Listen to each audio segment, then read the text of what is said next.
Oh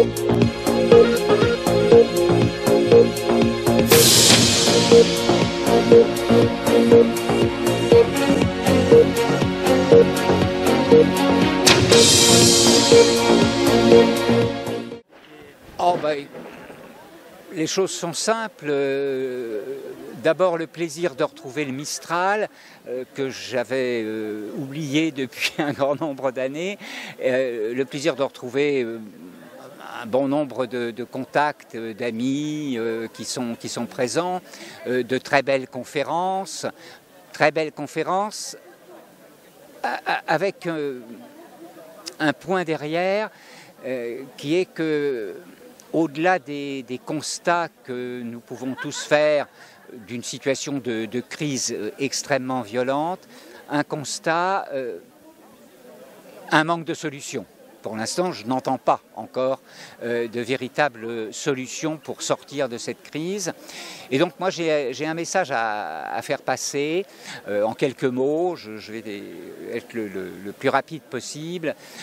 Premier message, message d'espoir, message de confiance dans l'avenir et message de grande sérénité quant à l'avenir. Pourquoi est-ce que je dis cela? Je dis cela parce que la République française est morte. C'est ça la nouvelle, c'est ça le message. La République française est morte parce que on peut argumenter cela d'un point de vue juridique un petit peu sophistiqué. Elle est morte depuis 2008, depuis que la souveraineté de la France a été piétinée, la souveraineté des électeurs, la souveraineté du peuple a été largement piétinée avec le traité dit de Rome II, où les électeurs français ont dit non à la perte de souveraineté de la France par rapport à l'Europe. Et le même texte, enfin le même contenu de texte nous a été resservi avec le traité de Lisbonne. Il y a là une forme de trahison de la Constitution. Je rappelle que la souveraineté nationale appartient au peuple, donc c'est le peuple qui, in fine, est le dernier décideur. Or, la décision du peuple du 29 mai 2005 a été très très largement piétinée. Et aujourd'hui, de quoi est-ce que nous nous apercevons avec cette République violée, Marianne violée depuis 2008? Nous nous apercevons que tous les principes de base de la DDHC, les principes de base du préambule de la Constitution de 46, les principes de base de la Constitution de 58 sont complètement piétinés. Nous n'avons plus aujourd'hui de séparation des pouvoirs entre l'exécutif, le Parlement et la justice. Et nous sommes dans une crise extrêmement intense, qui est multidimensionnelle, qui est spirituelle, qui est financière, qui est économique. Et nous sommes effectivement dans une guerre bactériologique. Je crois que toutes les interventions des médecins, des chercheurs, des scientifiques qui ont occupé la scène des conférences tout au long de ces 3 jours, je crois que la conclusion évidente, c'est qu'effectivement, nous sommes dans une situation où un certain nombre de bandes criminelles organisées qui agissent pour des intérêts privés et des intérêts internationaux de puissances étrangères à la France, ces bandes criminelles-là utilisent les institutions de la République pour mener une véritable guerre bactériologique en direction des populations. Et donc nous avons une forme de devoir en tant que peuple souverain ou que souverain peuple de France, nous avons une forme de devoir de dire stop à tout cela. Et dire stop, ça veut dire quoi? Ça veut dire rentrer dans un processus de retour à l'état de droit par une période de légalité transitionnelle. C'est-à-dire que nous allons devoir faire comprendre à la population française que la Ve République, effectivement, est morte, et que non seulement elle est morte, mais nous devons aller évidemment bien au-delà et provoquer véritablement un changement de régime. Comment un changement de régime se fait dans l'histoire? Il se fait par des période de transition. On va retrouver dans l'histoire de France, depuis la fin de la monarchie, nous allons retrouver, en comptant les lois du royaume, 16 constitutions, nous allons retrouver 11 périodes transitionnelles. Il va falloir que nous rentrions dans une 12e période transitionnelle. Alors comment est-ce que ça va se passer? Je ne sais pas quand, à quelle date ça va se passer. Je ne sais pas exactement quels seront les acteurs qui vont mettre cela en place. Ce que je sais, c'est que l'intégralité des agents de l'État français, qu'ils soient soignants, enseignants ou militaires ou gendarmes ou agents des douanes, l'intégralité des agents de l'État français ont une obligation légale, formelle, sous peine de sanction lorsqu'elle n'est pas respectée. Cette obligation, c'est celle de désobéir. Qu'est-ce que cela veut dire? Cela veut dire qu'il y a effectivement dans le code de la fonction publique, et cela concerne aussi bien les militaires, il y a un article qui explique que tout fonctionnaire a le devoir de désobéir à un ordre manifestement illégal susceptible de porter atteinte à l'intérêt général. Et ça, j'aimerais vraiment beaucoup que tous les Français s'emploient, et tous les résistants, dissidents, désobéissants, etc., s'emploient à faire comprendre à l'ensemble de la fonction publique qu'il est de leur devoir de dire stop aux zones illégaux qui concernent notamment la vaccination, mais pas seulement la vaccination. L'envoi d'armes en Ukraine, c'est tout autant illégal aujourd'hui. Ce sont des ordres illégaux qui consistent à donner ordre à des militaires d'envoyer, j'allais dire, nos dernières armes et nos derniers canons en Ukraine pour une histoire qui, fondamentalement, ne nous concerne pas directement. Voilà l'essentiel de ce que je veux dire. Depuis quelques mois, enfin plus d'un an maintenant, je travaille étroitement avec le Conseil national de l'État de Savoie. Lorsque je suis allé en Savoie l'année dernière, Thierry Bécourt, le porte-parole du Conseil gouvernemental de l'État de Savoie, tout comme Fabrice Bonnard, le président du Conseil national de l'État de Savoie, Fabrice Bonnard étant avocat par ailleurs, et ancien Saint-Cyrien et ancien avocat de la Direction générale des douanes pendant plus de 20 ans, lorsque je les ai écoutés me raconter que lorsque Thierry ou d'autres Savoyards étaient arrêtés par la gendarmerie pour un simple contrôle routier, Thierry pouvait se permettre de présenter sa carte d'identité de l'État de Savoie, son permis de conduire de l'État de Savoie, et lorsque les gendarmes téléphonaient à la préfecture ou à monsieur le procureur, ceux-ci leur répondaient « laissez-le circuler ». Qu'est-ce que cela veut dire? Ça veut dire que la Savoie a entre les mains un dossier extrêmement puissant d'un point de vue juridique en termes de droit international, que ce dossier est en train d'avancer, que des saisines vont être faites aussi bien du côté de Rome que du côté de la Cour internationale de justice, ceci dans les semaines qui viennent, et que cette démarche de l'État de Savoie affirmant sa souveraineté va être le déclencheur d'un tout autre processus qui, lui, va concerner la France tout entière, tout simplement parce que tout le monde dans les élites gouvernementales, tout le monde sait aujourd'hui pertinemment que la République française est putative, que le régime de la Ve République arrive à sa fin et que nous allons devoir tout simplement l'enterrer tous ensemble. Je crois que j'ai dit l'essentiel, je ne veux pas être trop long. Voilà. Question, parce que les mais gens je t'en disent, prie. ça fait un moment qu'on en parle, mais ça ne vient pas. Est-ce qu'on peut donner une date? Est-ce qu'on peut dire que c'est imminent?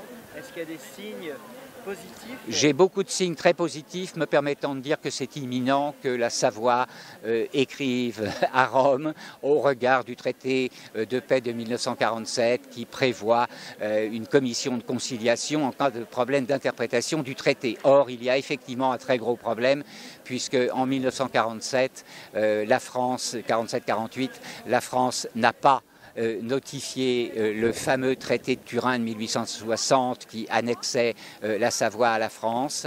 La France n'a pas notifié ce traité pour le réactiver en 1947, sachant qu'il avait été mis en suspens du fait de la guerre entre l'Italie et la France dans les années 40.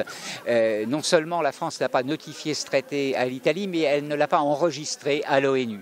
Cette histoire-là a été mise sous un couvercle. Le couvercle a été soulevé il y a plusieurs années de ça en arrière. Et aujourd'hui, la Savoie est largement fondée en droit international à réclamer sa souveraineté, à réclamer un règlement du problème au niveau d'une conférence des ambassadeurs signataires, des pays signataires du traité de paix de 1947. Ceci pouvant être une solution pacificatrice à beaucoup de difficultés que rencontre l'Europe aujourd'hui. Voilà, je n'étends pas plus sur ce sujet. Tout ça, ça concerne la Savoie. Dans quelle mesure ça concernerait la France? Parce que beaucoup de personnes sont inquiètes donc, du gouvernement français. Donc Macron a été réélu fraîchement, mais on voit qu'il y a d'énormes difficultés. Après la crise du vaccin, maintenant c'est la crise énergétique, cette guerre d'Ukraine qui n'en finit pas, qui au contraire risque de s'envenimer, et un nombre de plus en plus important de personnes souhaiteraient en fait la destitution du président qui vient d'arriver ou un remaniement. Oui, alors la destitution, c'est une pure illusion. Il n'y aura jamais suffisamment de parlementaires qui oseront mettre cette procédure en place. Je crois que ce qu'il faut comprendre là maintenant, c'est que le jeu électoral, l'intérêt du jeu électoral, c'est terminé pour nous, pour la population. Plus rien ne fonctionne réellement. Aucune des institutions, que ce soit du pouvoir exécutif, du pouvoir parlementaire, du pouvoir judiciaire, ne fonctionne aux normes d'un État démocratique. Ce que l'on peut dire, et ce que je dis souvent, c'est que les institutions de la République sont utilisées par des bandes criminelles organisées, et que ces bandes criminelles organisées, notre devoir est de les arrêter. Pour les arrêter, il faut deux puissances. La puissance du verbe, ça c'est la puissance du discours juridique. Le discours juridique relatif à un retour à l'état de droit par une période de l'égalité transitionnelle, ce discours, il existe, les outils juridiques existent, il suffit d'aller les chercher et de les utiliser. Et la deuxième puissance qui est nécessaire pour installer une période de transition, c'est la force tout court, c'est la force des armes, et c'est la force professionnelle, de l'armée. De l'armée, de l'ordre public, de l'ordre public. Il ne s'agit pas... Le choix va être simple, hein, dans quelques semaines, dans quelques mois, où c'est l'insurrection généralisée dans tout le pays. Alors je sais bien que certaines forces cherchent cela, ou c'est une période plus sereine et plus tranquille de transition par la légalité transitionnelle. Les outils juridiques sont là. Quant à la force, quant aux forces de l'ordre public qui devront agir, nous saurons qu'elles ont agi le lendemain de leur action. Quand est-ce qu'elles vont agir? Je ne le sais pas, mais ce que je sais, c'est qu'elles le feront lorsque le moment sera venu. Et ce moment-là, on va être très raisonnable, très optimiste. On va parler du deuxième semestre de l'année 2023. Et je vais m'arrêter là sur ces propos. Donc le mot de la fin, que penses-tu donc, de cette université? Qu'est-ce que ça permet? C'est un moment fort d'un processus d'éveil. Ce qui me paraît important de relever, c'est l'idée que les violences qui ont été commises à l'encontre des populations, que ce soit les personnes âgées, que ce soit les malades atteints du Covid que l'on a oublié de soigner ou refusé de soigner, que ce soit surtout tous ceux qui aujourd'hui sont effectivement victimes des effets secondaires des vaccins, si l'on fait le tour des violences qui ont été imposées à la population, redis-moi ta question, je l'ai perdue.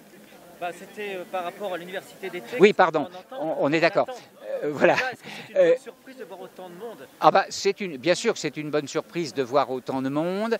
Ce que je voulais exprimer là, c'est que compte tenu des violences effectivement qui ont été imposées à la population française, moi, ce qui me réjouit un peu, c'est que de plus en plus de personnes se réveillent. Ce qui est difficile, c'est que ce réveil est très douloureux pour beaucoup d'entre elles,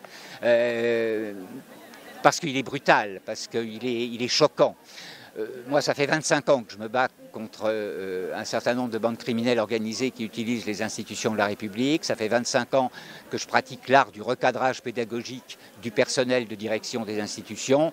Donc je ne suis surpris de rien. Je dis même très souvent que cela fait 25 ans que j'attendais ce qui se passe aujourd'hui. Et donc je ne peux que me réjouir du fait qu'il y ait pas loin d'1 millier de personnes qui soient venues pendant ces 3 jours, une des journées en tout cas de ce week-end, je ne peux que m'en réjouir parce que c'est le signe d'un éveil des consciences et d'une accélération du vortex de l'intelligence collective du cœur qui est en train effectivement d'accélérer, de toucher de plus en plus du monde.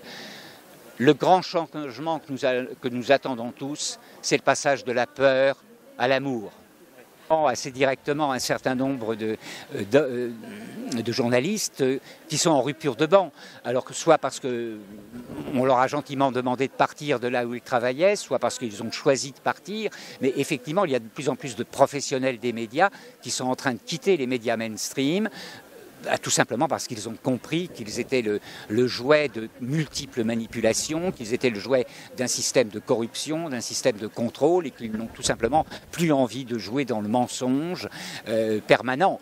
Et évidemment, tout ça, c'est très porteur d'espoir. Ce que j'observe, c'est que beaucoup de médias alternatifs se relient les uns aux autres et contribuent effectivement à une réinformation de la population dont tout le monde a besoin.